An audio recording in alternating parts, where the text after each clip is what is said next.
뺑덕야담, 방문해 주셔서 무척이나 감사합니다. 그럼 오늘의 이야기 시작하겠습니다. 옛날 어느 마을에 옥화라는 여종이 살고 있었다. 외건오비인 옥화는 아프신 어머니를 대신해 납세금을 맞추기 위해 열심히 일을 했다. 눈이 내리던 어느 겨울밤, 이날도 옥화는 일을 마치고 집으로 돌아가는 길이었다. 마을 어귀를 지날 때쯤 커다란 나무 아래에 평소에는 본 적이 없었던 검은 형체 하나가 옥화의 눈에 들어왔다. 옥화는 발길을 돌려 그 형체가 있는 쪽으로 다가가 조심스레 살펴보았다. 그 형체는 사람의 모습을 하고 있었다. 아이고야, 이게 무슨 일이야? 또래의 젊은 사내가 창백한 얼굴로 눈밭에 쓰러져 있었던 것이었다. 이보시오, 정신 좀 차려보시오. 소리도 질러보고 몸을 흔들어도 보았지만 사내는 깨어날 기미가 없었다. 옥화는 도움을 청하려 주위를 둘러보았다. 하지만 사방은 적막하기만 했고 사람의 그림자조차 보이지 않았다. 의원을 모셔와야 할 것 같은데. 하지만 그 사이에 이 사내가 숨이라도 멎으면 어째? 옥화는 잠시 생각하는 듯 하더니 그 사내를 힘겹게 등에 업었다. 한 걸음 한 걸음 내디딜 때마다 무릎이 휘청거렸지만 옥화는 안간힘을 다해 버티며 마을 어귀에 자리한 의원대까지 발걸음을 옮겼다. 의원님, 문 좀 열어주세요. 사람이 죽어가고 있어요. 바람 소리에 묻힐까 옥화는 있는 힘껏 외쳤다. 잠시 후 문이 삐걱 소리를 내며 열렸다. 이 밤중에 웬 소란이냐? 의원은 짜증내며 문을 열다가 옥화 등에 엎여있는 사내를 발견하고는 깜짝 놀라며 말했다. 아니 넌 옥화 아니냐? 우선 들어오거라. 옥화는 방으로 들어가 사내를 자리에 눕혔다. 니네 집 식구는 아닌데 이 사내는 어디서 발견한 것이야? 마을 어귀에 있는 큰 나무 아래서요. 네가 그 작은 체구로 이 사내를 여기까지 업고 온 것이야. 다른 방법이 없었어요. 의원님을 모시러 다녀오기 전에 이 사람이 숨이라도 멎을까봐 걱정이 됐었거든요. 그래서 이 사내를 너 혼자 여기까지 업고 온 것이야. 옥화가 힘이 아주 장사구나. 의원은 옥화에게 웃어주고는 사내의 맥을 짚고 호흡을 살폈다. 심한 한기가 들긴 했지만 며칠 몸조리하면 일어날 수 있을 게야. 다행히 오래 쓰러져 있지는 않았던 모양이다. 옥화는 가만히 사내를 바라보았다. 남루한 옷차림과는 달리 사내의 얼굴은 고왔고 손에는 거친 흔적 하나 없었다. 밤이 제법 깊었으니 너는 이만 돌아가는 게 좋겠구나. 옥화는 알겠다고 말하고 품 안에서 오늘 받은 품삯을 꺼내 의원에게 건넸다. 의원님, 오늘 받은 품삯입니다. 제가 가진 것이 이것뿐이네요. 이 사내가 농가의 자식은 아닌 듯하구나. 일어나면 값을 받을 테니 그냥 넣어두거라. 의원님 아니에요. 행색을 보니 무슨 사정이 있는 것 같기는 하네요. 하지만 이 사내가 의원님께 값을 치르지 못하면 어찌합니까? 사내가 일어나 값을 치르면 그때 돈을 받으시고 제 돈은 다음에 돌려주시어요. 저 때문에 손해를 끼치게 할 수는 없잖아요. 그럼 오늘은 그냥 받아두마. 옥화는 의원에게 인사를 하고 서둘러 집으로 돌아갔다. 다음 날 아침 옥화는 어머니의 밥을 챙겨드리고 서둘러 의원 댁으로 향했다. 의원님, 사내는 어찌 되었습니까? 아직 눈을 뜨지는 않았다. 기력이 쇠하여 그런 것이니 한숨 푹 자고 나면 괜찮아질 게야. 제가 잠시 들어가 봐도 되겠습니까? 그렇게 하려무나. 옥화는 방으로 들어가 자리에 누워있는 사내를 바라보았다. 사내는 열이 오르는지 얼굴이 붉게 상기되어 있었다. 옥화는 물을 적신 수건을 꼭 짜서 사내의 이마 위에 조심스레 올려주었다. 잠시 후 사내의 눈이 천천히 떠졌고 입술 사이로 희미한 목소리가 흘러나왔다. 물, 네? 뭐라고요? 물. 물이요? 제가 금방 가져올 테니 잠시만 기다리세요. 옥화는 재빨리 물그릇을 가져와 사내의 입가에 댔다. 사내는 힘겹게 물을 몇 모금 마시더니 다시 눈을 감고 잠이 들었다. 옥화는 방을 나와 의원에게 말했다. 의원님, 그 사내가 잠시 눈을 뜨고는 물 몇 모금 들이킨 뒤 다시 잠이 들었어요. 옥화 네가 사람 하나 살렸구나. 일어나서 물까지 마셨다면 이제는 걱정하지 않아도 되겠다. 저는 일을 하러 가야 하니 일 마치고 다시 들르겠습니다. 그래, 고생하려무나. 옥화는 안도의 한숨을 크게 한번 내쉬고는 서둘러 의원 집을 나왔다. 몇 시즌 후 사내가 천천히 방문을 열고 나왔다. 사내는 마당에 있는 의원을 보고는 말문을 열었다. 저를 구해주셔서 감사드립니다. 이 은혜를 제가 어찌 갚아야 하는지요. 정신이 들어서 다행이구만. 그런데 자네 은희는 내가 아닐세. 일단 방으로 들어가서 이야기하세나. 의원은 사내가 방에 들어와 앉자 그를 유심히 살폈다. 금방 기력을 찾아 다행이네. 헌데 자네는 어찌 이곳까지 오게 되었는가? 기억이 나지 않습니다. 해가 질 무렵이면 한 여인이 이곳에 찾아올 걸세. 그 여인이 아니었다면 자네는 길에서 비명 행사했을 게야. 감사 인사는 그 여인에게 하게나. 아직 무리하면 안 되니 방에서 좀 더 쉬고 있게. 사내는 자신을 구해준 여인이 오기만을 방에서 기다리고 있었다. 잠시 후 의원의 말처럼 해질 무렵이 되자 밖에서 여인의 목소리가 들려왔다. 의원님, 저 왔어요. 사내가 인사를 하기 위해 방문을 열고 나가려는데 두 사람이 대화하는 소리가 들렸다. 옥화야 이제 오느냐? 의원님, 그 사내는 괜찮습니까? 그 대화 소리에 발걸음을 멈춘 사내는 잠시 망설이다가 그대로 가만히 앉았다. 그리고 두 사람의 대화 소리에 귀를 기울였다. 옥화야 이제 오느냐? 의원님, 그 사내는 괜찮습니까? 그 사내는 일어나 밥도 잘 먹고 지금 방에서 쉬고 있단다. 정말 다행이네요. 신령님께서 굽어 살피셨나 봐요. 신령님이 아니라 옥화 네가 그 사내를 살린 것이야. 어서 안으로 들어가 보거라. 아닙니다. 일어났다는 것을 알았으니 그것으로 됐습니다. 옥화는 오늘 받은 품삯을 꺼내 의원에게 내밀며 말했다. 의원님, 제가 오늘 일해서 받은 것이에요. 많이 부족하겠지요? 옥화야, 납세금 맞추기도 힘들 텐데 내게 다 주면 너는 어찌하려고 그러는 게야. 사람이 먼저 아니겠어요. 납세금은 제가 일을 더해서 맞추면 됩니다. 그러니 저 사내를 내치지 마시고 조금만 더 보살펴 주세요. 옥화의 결연한 말에 의원은 더 이상 만류하지 못하고 천천히 고개를 끄덕였다. 감사 인사도 안 받고 가는 것이냐? 감사 인사를 받기 위해 한 것이 아닙니다. 저는 단지 우연히 연이 닿아서 사내를 구했을 뿐이에요. 옥화는 서둘러 의원 집을 나왔다. 한편 두 사람의 대화를 가만히 방 안에서 듣고 있던 사내는 속으로 생각했다. 저리도 고운 심성을 가진 여인이 있다니. 의원은 방으로 들어와 사내에게 말을 걸었다. 자네는 어디서 왔는가? 의원의 물음에 사내는 우물쭈물 망설였다. 대답을 못하는군. 그렇다면 자네는 내일 일찍 이곳을 떠나주게. 옥화가 자네를 보살펴달라 부탁은 했지만 자신이 누구인지조차 말하지 않는 사람을 계속 돌봐줄 수는 없네. 그 여인의 이름이 옥화였군요. 자네, 우리 대화를 엿들었는가? 감사 인사를 하기 위해 방을 나가려 했습니다. 그런데 두 분의 대화 소리가 들려 나갈 시기를 보고 있었습니다. 그러다 의도치 않게 두 분의 대화를 듣게 되었네요. 숨길 일도 아니니 자네가 들어도 상관은 없네. 안 그래도 내가 말을 하려 했다네. 어찌 저런 여인이 있을 수 있단 말입니까? 얼굴 한 번 본 적 없는 사람을 구해주고 자신의 하루 품삯까지 통째로 내어주다니요.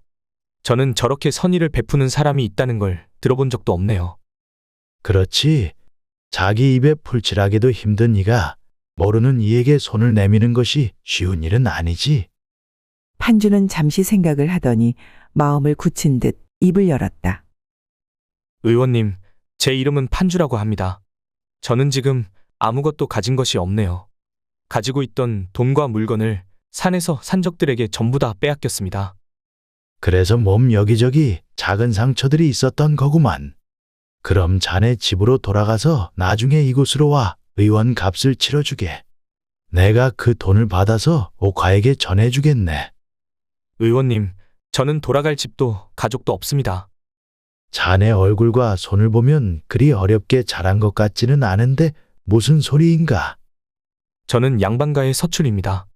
아버님께서 절 낳으시다 돌아가신 어머니를 진심으로 아끼셨기에 저를 부족함 없이 키워주셨습니다. 하지만 몇 달 전 아버님께서 돌아가시자 큰마님께서 돈 몇 푼 쥐어주고 저를 내치셨습니다. 고하나 다름이 없네 그려. 자네 사정도 딱하게 되었구먼. 의원님, 제가 이곳에서 할 수 있는 일이 있다면 뭐든 하겠습니다. 허드렛 일이라도 해서 어떻게든 밥값은 할 테니 부디 내치지 말아주세요. 판주의 사정을 들은 의원은 잠시 생각을 하는 듯 하더니 이내 입을 열었다. 자네 글은 다 아는가? 예, 수학에서 대학까지는 배움이 있었습니다. 그렇다면 당분간 여기 머물러도 좋네. 다만 내 일을 조금 도와주어야 할 걸세. 의원의 말에 판주는 깊이 고개를 숙이며 말했다. 은혜는 갚겠습니다. 감사합니다. 다음 날 저녁이 되자 옥화가 다시 의원 댁을 찾아왔다. 옥화의 손에는 작은 보따리가 들려 있었다. 의원님, 오늘은 제가 품삯으로 보리를 받았어요. 이거라도 받아주세요. 옥화야 그만 됐다. 판주가 일을 거들기로 했으니 이제는 네가 주지 않아도 된단다. 그 산의 이름이 판주였군요. 일을 할 수 있을 정도로 호전됐다니 다행입니다. 그런데 그 사내가 이곳에서 지내게 된 것입니까? 두 사람이 대화를 나누고 있을 때 방에서 나온 판주가 옥화에게 넙죽 엎드려 절을 했다. 왜 이러시는 겁니까? 어서 일어나세요. 목숨을 구해주신 분께 감사한 마음을 이렇게밖에 전할 수 없으니 죄송할 뿐이네요. 아닙니다. 저는 한 것이 없어요. 감사 인사는 의원님께 하시는 것이 맞습니다. 무슨 소리를 하는 게야. 네가 판주를 업고서 이곳까지 왔지 않으냐. 옥화 네가 아니었다면 아마 판주는 길에서 세상을 떠났을 게야. 그러니 옥화 네가 감사를 받는 것이 마땅한 것이다. 의원은 미소를 머금고 말을 이었다. 나는 잠시 볼 일이 있어 좀 나갔다 와야겠다. 둘이 할 말이 많을 텐데 얘기 나누며 집 좀 보고 있거라. 예, 조심히 다녀오십시오. 의원이 나가자 두 사람 사이에는 서먹서먹한 기운이 감돌았다. 침묵을 깨고 판주가 먼저 입을 열었다. 실례가 안 된다면 나이를 물어봐도 되겠습니까? 저는 17입니다. 저보다 한 살이 더 많으시니 앞으로 누님이라 불러드릴게요. 누님이라는 소리에 옥화의 두 눈은 커다래지고 입은 쩍 벌어졌다. 눈만 껌뻑이던 옥화는 이내 얼굴을 붉히며 수줍은 듯 입을 열었다. 그러실 필요까지는 없는데. 아닙니다, 누님. 앞으로 누님을 위해서라면 저는 제 목숨도 내놓겠습니다. 목숨을 내놓다니요. 어찌 살린 목숨인데 그리 쉽게 말하는 겁니까? 옥화가 화를 내듯 말하자 판주가 새어나오는 웃음을 참으며 말했다. 알겠습니다. 그럼 목숨만 빼고 다 할게요. 판주가 넉살스럽게 말하자 옥화는 웃음을 지었다. 그날 이후 판주는 약재를 정리하고 간단한 심부름도 하면서 의원의 일손을 도왔다. 옥화는 2, 3일에 한 번은 일을 마치고 의원 댁에 들려 판주와 시간을 보냈다. 의원은 시간이 날 때마다 판주에게 약재의 효능과 의술의 기초를 가르쳤다. 판주는 영민했다. 한 번 보고 들은 것은 좀처럼 잊지 않았고 손재주 또한 좋았다. 그렇게 어느덧 한 달이라는 시간이 흘렀다. 의원이 판주를 약재 창고로 부르더니 조용히 입을 열었다. 판주야, 이 약재들을 성분별로 분류해 보거라. 판주는 그동안 의원 곁에서 보고 배운 것을 떠올리며 조금의 망설임도 없이 약재들을 분류하기 시작했다. 그 모습을 지켜보던 의원은 약재 분류가 끝나자 판주에게 돈을 주며 말했다. 그래, 잘했다. 이건 네 품삯이니 바꿔라. 앞으로 네 실력이 좋아지면 더 많이 받을 수 있을 게야. 이 돈은 받을 수 없습니다. 아직 저를 치료해 주신 값도 치르지 못하지 않았습니까? 치료비는 이미 옥화가 다 치루었다. 그러니 네가 일한 만큼 값을 주는 게 맞는 것이야. 그리고 내가 보기에는 이 돈이 너에게 꼭 필요할 것 같구나. 어디에 써야 할지는 네가 잘 생각해 보거라. 의원이 미소를 보이며 말하자 판주는 의원의 속내를 알았다는 듯 고개를 숙이며 대답했다. 알겠습니다. 그럼 감사히 받겠습니다. 판주는 의원이 건네준 돈을 받고 장터로 향했다. 그리고 옥화에게 어울릴 만한 댕기를 하나 사서는 마을 어귀에 서서 옥화가 오기만을 기다렸다. 해가 산마루에 숨을 무렵 저 멀리서 옥화의 모습이 보였다. 옥화 누님, 오늘은 좀 늦으셨네요. 판주야, 왜 여기 나와 있어? 혹시 나를 기다리고 있었던 거야? 판주가 수줍은 듯 손에 쥐고 있던 댕기를 옥화에게 내밀었다. 어머, 너무 예쁜 댕기다. 이거 나 주는 거야? 판주는 아무 말 없이 고개를 끄덕였다. 너무 고마워. 하지만 다음부터는 나 때문에 돈 쓰지 마. 너도 한 푼 두 푼 모아서 앞날을 도모해야지. 누님도 참 어지간하네요. 의원님께 처음으로 받은 품삯으로 산 건데 그냥 좋다고 해주시면 안 돼요? 너도 이제는 제법 사람 몫을 하게 되었구나. 이제 더는 걱정하지 않아도 되겠어. 무슨 말이에요? 계속 제 걱정을 해주셔야지요. 전 아직 제대로 하는 것이 없는걸요. 그래, 이 누님이 계속 네 걱정을 해줄게. 그러니 의원님께 패기치지 말고 더 열심히 해야 한다. 예, 누님. 제가 일도 열심히 하고 의원님께 의술도 배워 꼭 누님을 행복하게 해줄게요. 그때까지 조금만 기다려주세요. 알았으니 어서 돌아가 보렴. 나도 빨리 집으로 돌아가야 해. 알겠어요. 판주는 손을 크게 흔들며 집으로 향했다. 멀어져가는 판주를 보며 옥화는 생각했다. 판주는 정말 좋은 사람이야. 판주 덕분에 일이 웃을 날이 많으니 말이야. 옥화는 환하게 웃으며 집으로 돌아갔다. 판주를 만난 이후부터 옥화의 얼굴은 항상 환하게 빛났다. 처음에는 그저 스쳐 지나가는 인연이라 생각했다. 하지만 시간이 흐를수록 옥화의 마음속에는 판주를 떠올리는 날들이 점점 많아지고 있었다. 다음 날 옥화가 일을 나가기 전 판주에게 선물 받은 댕기를 하고 의원댁을 찾았다. 옥화 왔구나. 의원님, 여기 먹을 것을 좀 가져왔어요. 그래, 고맙구나. 판주는 어디 갔나요? 잠시 심부름을 나갔으니 금방 올 것이다. 판주가 나가고 없다는 말에 옥화는 실망한 듯한 표정을 지었다. 그 모습을 본 의원이 너그럽게 웃으며 말을 건넸다. 곧 돌아올 때가 되었으니 네가 일을 가다가 마주칠 수도 있겠구나. 옥화가 환하게 웃으며 의원에게 인사를 하고 길을 나섰다. 옥화가 주변을 두리번거리며 길을 걷고 있는데 저 멀리서 판주의 모습이 보였다. 옥화는 판주의 이름을 부르며 그에게 다가갔다. 자신의 이름을 부르며 다가오는 옥화를 보자 판주의 가슴은 두근두근 뛰기 시작했다. 판주야, 네가 선물해준 댕기를 한 모습을 보여주고 싶어서 아침부터 의원댁에 들렸었어. 그런데 네가 심부름으로 나갔다는 말에 못 보여줄까 걱정했는데 이렇게 만나 다행이야. 나 어때? 하늘에서 선녀가 내려온 것 같아요. 판주는 자신도 모르게 속내가 나와버렸다. 판주의 말을 들은 옥화의 두 뺨이 붉게 물들었다. 나 놀리는 거지? 나는 서둘러 일을 나가야 하니 너도 어서 의원댁으로 돌아가 봐.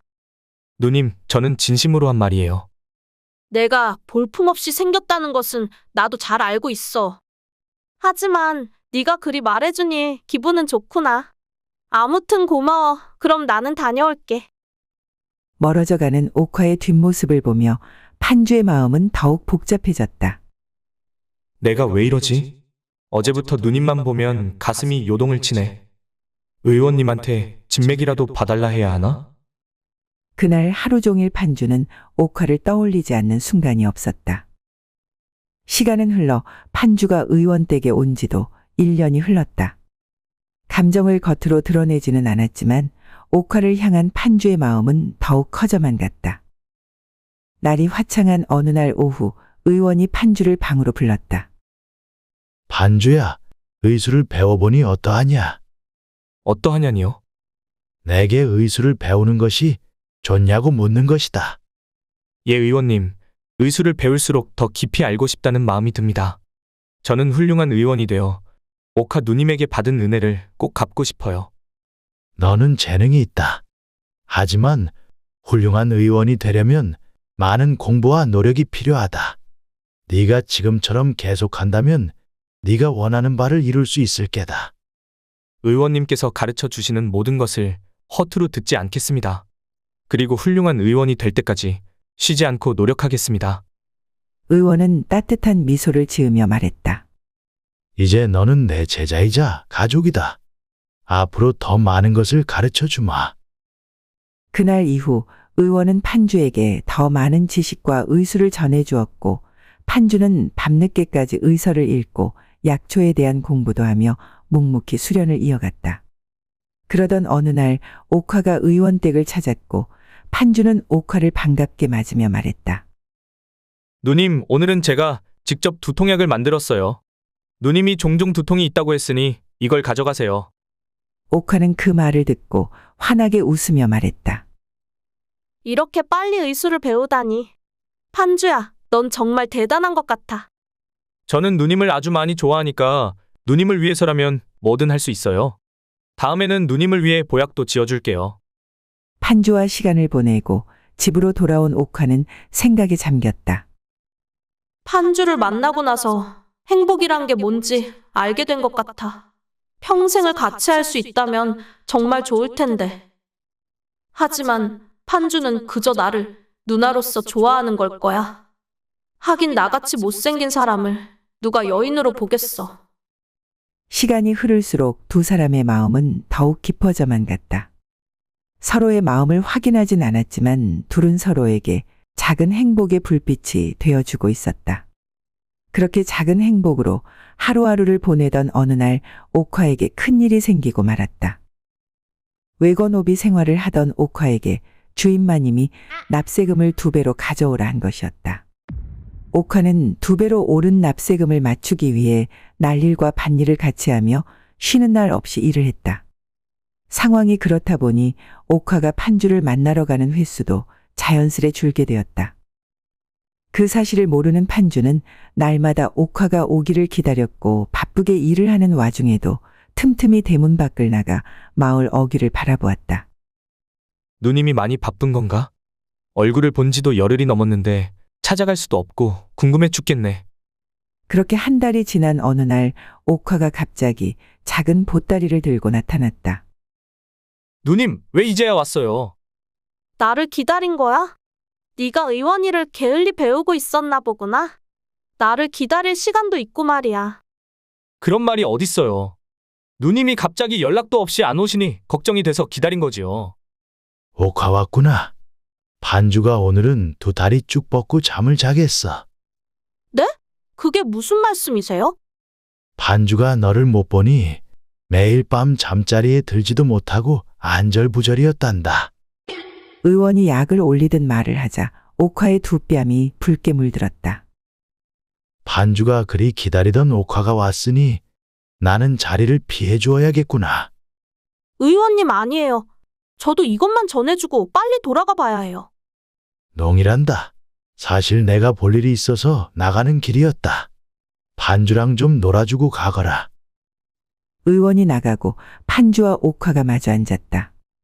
옥화는 가져온 보따리를 판주에게 건네며 말했다. 이건 내가 너를 위해 산 거야.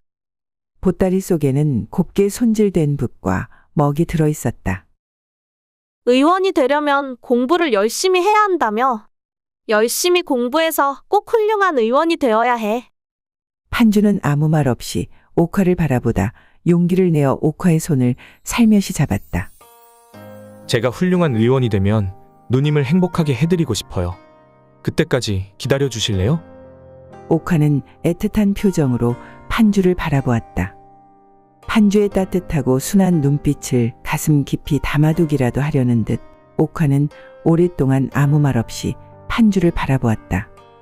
그렇게 가만히 판주를 바라보던 옥화의 눈에 눈물이 맺혔다. 기다릴게, 판주야. 꼭 그런 날이 오길 손꼽아 기다릴게. 그러니 지금은 아무 생각 말고 의술을 배우는 것에만 신경 쓰도록 해. 옥화의 대답을 들은 판주는 기뻐 어찌할 줄을 몰랐다. 제가 누님을 꼭 행복하게 해줄 테니 두고 봐요. 그렇게 둘은 한동안 웃으며 대화를 나누었다. 옥화는 판주와 더 많은 이야기를 나누고 싶었지만 어서 돌아가 봐야 하기에 아쉬움을 뒤로하고 문 밖을 나섰다. 판주는 대문 앞까지 나가 멀어지는 옥화의 뒷모습을 바라보았고 판주의 마음 한켠에는 이유 모를 불안감이 밀려왔다. 내가 지금 이 행복이 끝날까봐 불안해서 그러는 건가? 누님 뒷모습이 왜 이리 슬퍼 보이는 거지?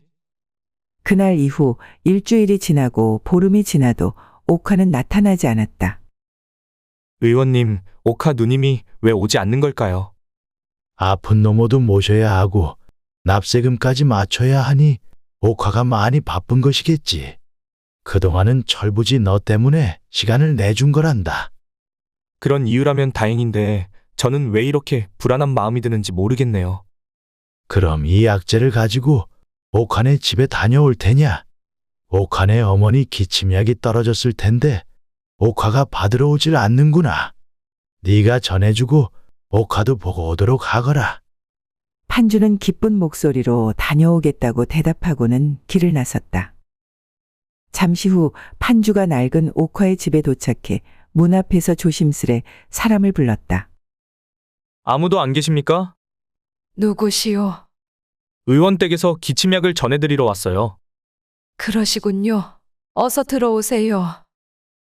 판수가 방으로 들어가 보니 자리에서 간신히 몸을 일으켜 앉아있는 옥화의 어머니가 있었다. 안녕하세요. 의원 댁에서 일하는 판주라고 합니다. 자네가 그 판주라는 사내구먼. 저를 아세요? 혹시 옥화 누님이 어머님께 제 이야기를 한 건가요? 판주는 다소 들뜬 마음으로 옥화 어머니에게 물었다. 자네 이야기라면 옥화가 입에 침이 마르도록 말을 했었다네. 옥화의 어머니는 눈물을 흘리기 시작했다.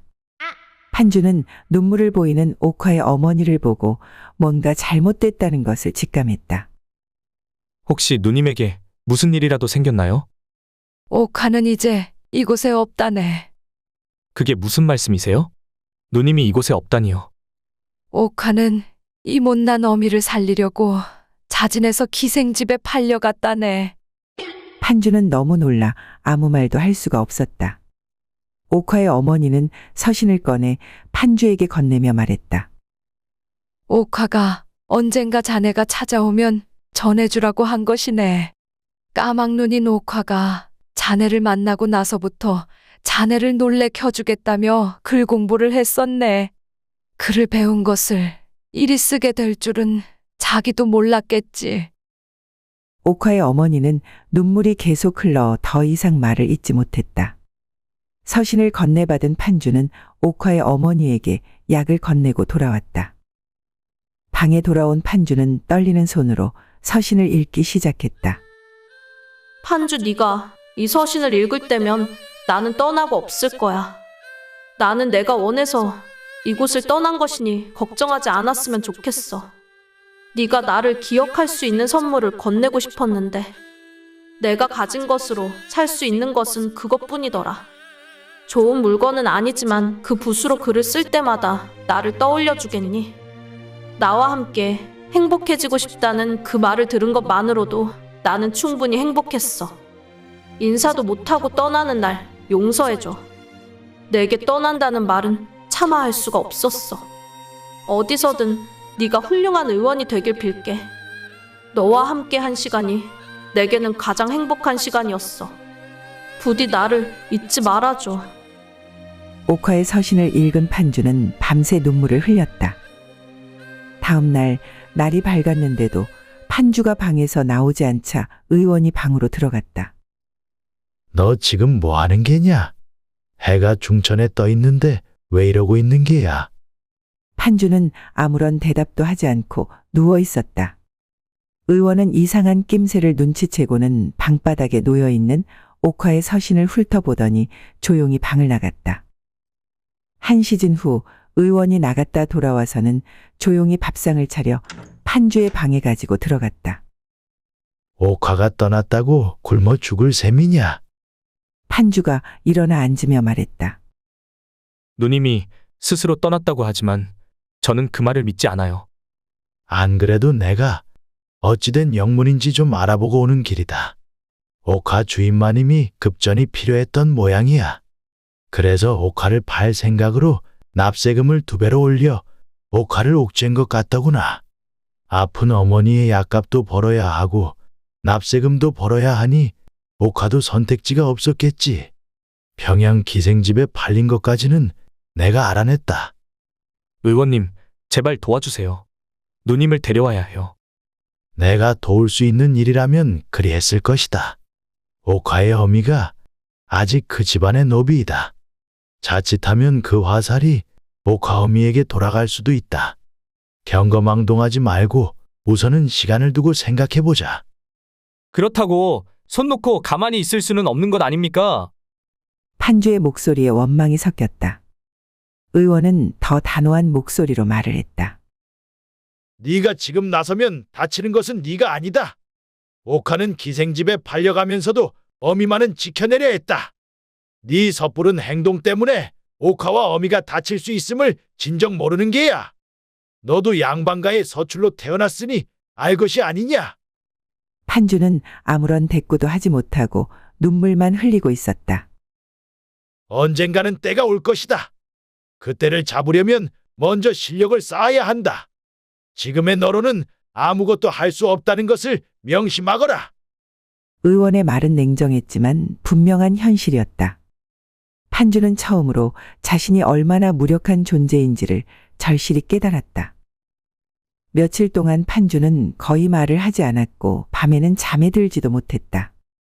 그런 판주의 모습을 지켜보던 의원은 더 이상은 안 되겠다 싶었는지 판주에게 말을 했다. 판주야, 이제 그만하거라.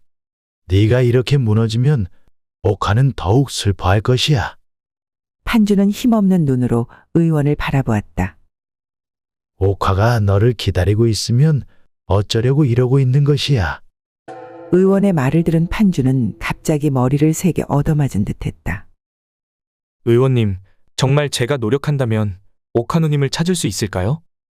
네가 포기하지만 않는다면 반드시 한 번은 기회가 올 것이다. 의원님, 저를 더 가르쳐 주세요. 저는 꼭 최고의 의원이 되어야겠습니다. 그날부터 판주의 삶은 다시 바뀌었다. 낮에는 의원을 따라 실전 경험을 쌓았고 밤에는 늦게까지 의서 공부를 했다. 세월은 빠르게 흘러갔다. 의원의 가르침 아래 판주는 점점 더 뛰어난 의원으로 성장했다. 그의 이름은 마을을 넘어 한양과 평양까지 퍼졌고 천재 의원이라 불리며 그가 지은 약은 어떤 병도 낫게 한다는 소문까지 돌았다. 그러던 어느 날 의원 댁 앞에 한 사내가 찾아왔다.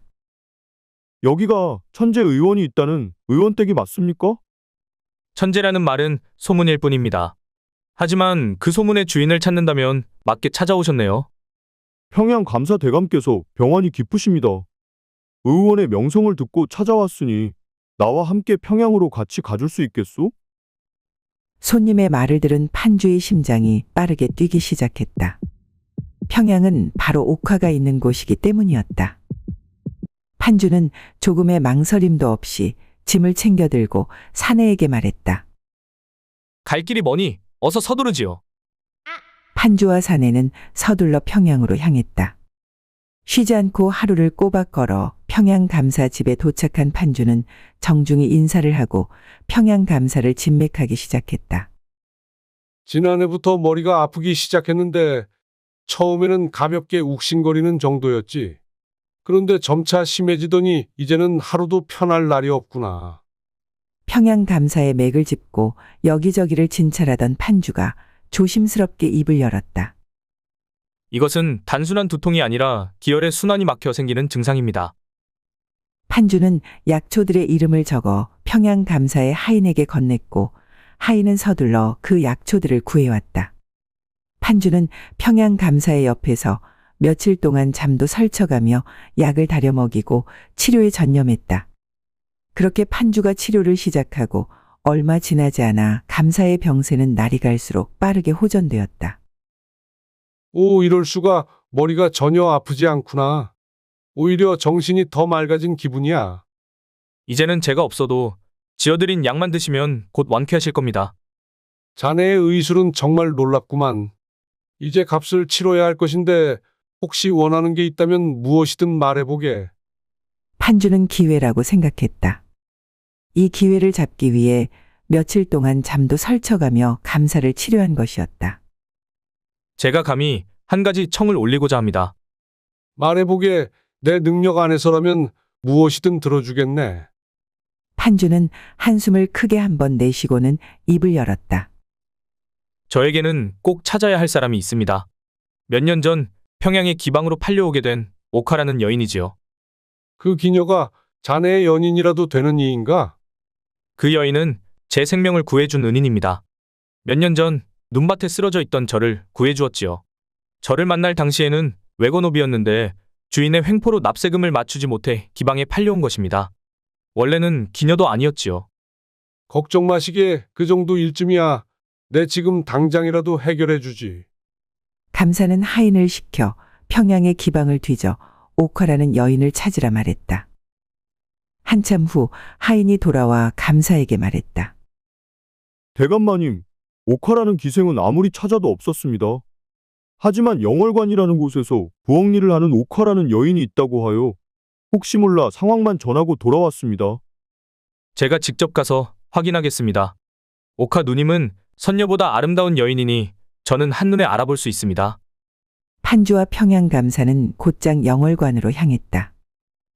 잠시 후 영월관에 도착한 두 사람은 영월관 정자의 자리를 잡고 앉았다. 그리고 영월관 주인을 불러 지혜롭고 선녀보다 아름다운 옥화라는 여인을 찾고 있다고 말했다. 저희 기방에 기생으로 팔려와 부엌일을 하고 있는 옥화라는 아이가 있기는 합니다. 하지만 우리 집에 있는 옥화는 의원님이 찾으시는 여인이 아마도 아닐 것입니다. 그 아이는 그를 아는 것 빼고는 재주라고는 하나도 없거든요. 그리고 결정적으로 얼굴이 못생겨서 어쩔 수 없이 부엌일만 시키고 있어요. 이런 아이는 저도 처음 겪어봅니다. 영월관 주인이 재미난 듯 옥화를 험담하고 있을 때 한 여인이 정자 쪽으로 걸어오고 있었다. 판주의 시선은 그 여인에게 멈춰 있었다. 남루한 옷차림이었지만 익숙한 걸음걸이, 고개를 조금 숙이고 주변을 살피는 행동, 모든 게 너무나도 그리웠던 모습이었다. 판주의 심장이 갑자기 요동을 치기 시작했다.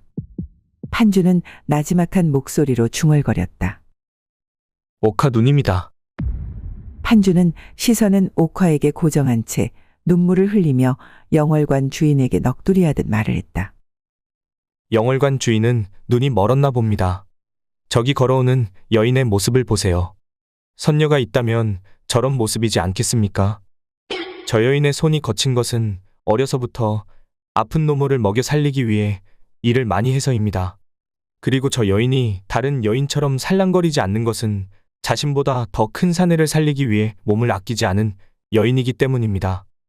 저 여인이야말로 진정 아름다운 여인 아닙니까? 영월관 주인은 넋이 나간 표정으로 옥화와 판주를 번갈아 쳐다보고 있었다. 그때 곁에 있던 평양 감사가 미소를 지으며 말했다. 자네가 찾는 여인이 맞는가 보군. 자네 콩깍지가 아주 제대로 씌이긴 했구만 그래. 여기서 우리는 빠져줄 테니 자네는 저 선녀를 맞이하게나. 평양 감사와 영월관 주인은 조용히 자리를 비켜주었다. 잠시 후 고개를 숙인 채 정자로 올라온 옥화가 말을 했다. 손님께서 저를 찾으셨다 하기에 왔습니다. 판주는 아무런 대답 없이 그저 옥화를 바라만 보았다. 그리고 이내 떨리는 목소리로 말을 했다. 오카 누님, 제가 너무 늦게 왔네요. 옥화는 판주의 목소리가 들리자 깜짝 놀라 고개를 들었다. 그토록 보고 싶었던 얼굴이 바로 눈앞에 있었다. 판주, 네가 왜 이곳에 있는 거야? 정말 판주가 맞는 거지? 제가 누님을 찾아서 데려오려고 얼마나 고생했는지 알아요? 그걸 다 말하려면 사흘 밤낮을 얘기해도 모자르니 각오하세요. 옥화는 아무런 말도 없이 그저 눈물만 흘렸다. 누님, 이제 집으로 돌아가요. 그게 무슨 소리야, 돌아가자니. 판주는 그간에 있었던 일들을 옥화에게 말해주었다. 옥화는 판주가 유명한 의원이 되었다는 말에 자기 일처럼 기뻐했다. 누님이 기생집에 팔려갔다고 해서 제가 얼마나 놀랐는지 몰라요. 누님이 기생이 되셨어도 저는 전혀 상관이 없긴 한데 기생이 아닌 부엌 일을 하고 계실 줄은 정말 예상을 못했네요. 판주가 약 올리듯 말하자 옥화가 뾰루퉁한 표정으로 말을 했다. 내 얼굴이 어떤지는 나도 잘 안다고 내가 전에 말했었잖아. 제게는 그 어떤 여인보다 누님이 제일 아름다워요. 그러니 집으로 돌아가면 저만의 여인이 되어 주셔야 해요. 지금 무슨 말을 하는 거야? 제 색시가 되어 달라고 말하고 있는 거잖아요. 이제는 한시도 떨어져 있을 수 없어요. 그러니 그리 알고 계세요. 옥화가 수줍게 웃으며 고개를 끄덕였다. 두 사람이 한참을 이야기 나누고 있을 때 평안감사가 돌아와 말했다. 자네도 웃을 줄 아는 사내였구만. 대감마님, 진심으로 감사드립니다. 이 은혜는 소인이 죽을 때까지 갚겠습니다. 나를 치료해준 값을 치른 것인데 은혜랄 게 있겠는가. 자네가 집에 도착할 때쯤이면 그 여인의 어미 또한 면천이 되어 있을 걸세. 판주와 옥화는 평안감사에게 감사의 마음을 담아 큰 절을 올렸다. 대감마님 댁에 아픈 이가 생긴다면 소인이 한 걸음에 달려오겠다 약조하겠습니다. 그 말을 들으니 내가 아주 든든하구만. 어서 돌아가 선녀와 행복한 삶을 살게나. 판주와 옥화는 집으로 돌아오자마자 작게나마 혼례를 치렀다. 옥화의 어머니와 의원은 두 사람을 축복해 주었고 판주와 옥화는 의원과 어머니를 모시며 평생 행복하게 살았다고 한다. 재미있게 시청하셨다면 구독과 좋아요 부탁드립니다. 여러분의 구독과 좋아요는 뺑덕 야담에게 큰 힘이 됩니다. 그럼 더 재미난 이야기로 다시 찾아뵙겠습니다.